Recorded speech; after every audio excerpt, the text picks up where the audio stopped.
रसूलों का तकर्रर। मुक़द्दस मरकज़ की अंजील, उसका 3 बाब 7 ता 21 आयात तक।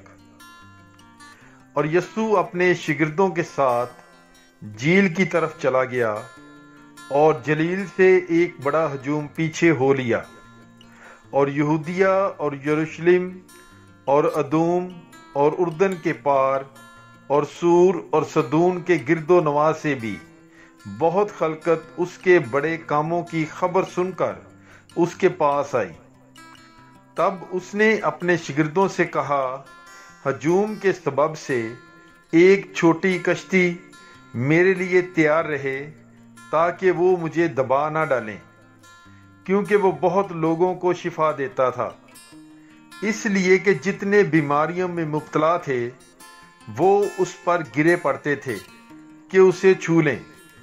और नापाक रूहें जब उसे देखती थीं उसके आगे गिर पड़ती और पुकार कर कहती थीं कि तू खुदा का बेटा है।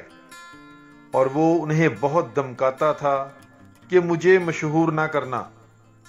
फिर वो पहाड़ पर चढ़ गया और जिन्हें वो आप चाहता था उन्हें अपने पास बुलाया, तो वो उसके पास आ गए। और उसने 12 को मुकर्रर किया जो उसके साथ रहें, और जिन्हें वो मुनादी के लिए भेजे, और जो बीमारों को अच्छा करने और बदरूहों को निकालने का अख्तियार रखें।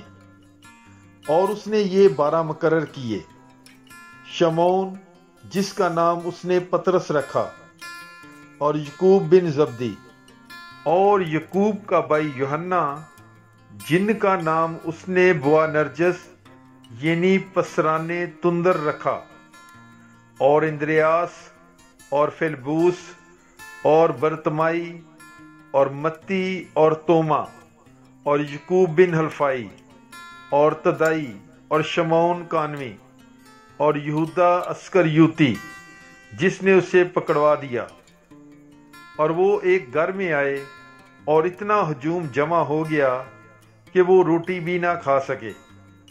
जब उसके मुतल्लिकीन ने ये सुना तो उस पर काबू पाने निकले, क्योंकि कहते थे कि वो दीवाना हो गया है। पाक कलाम के पढ़े और सुने जाने पर खुदावंद की बरकत हो। खुदा का शुक्र हो। God bless you. Bible is life.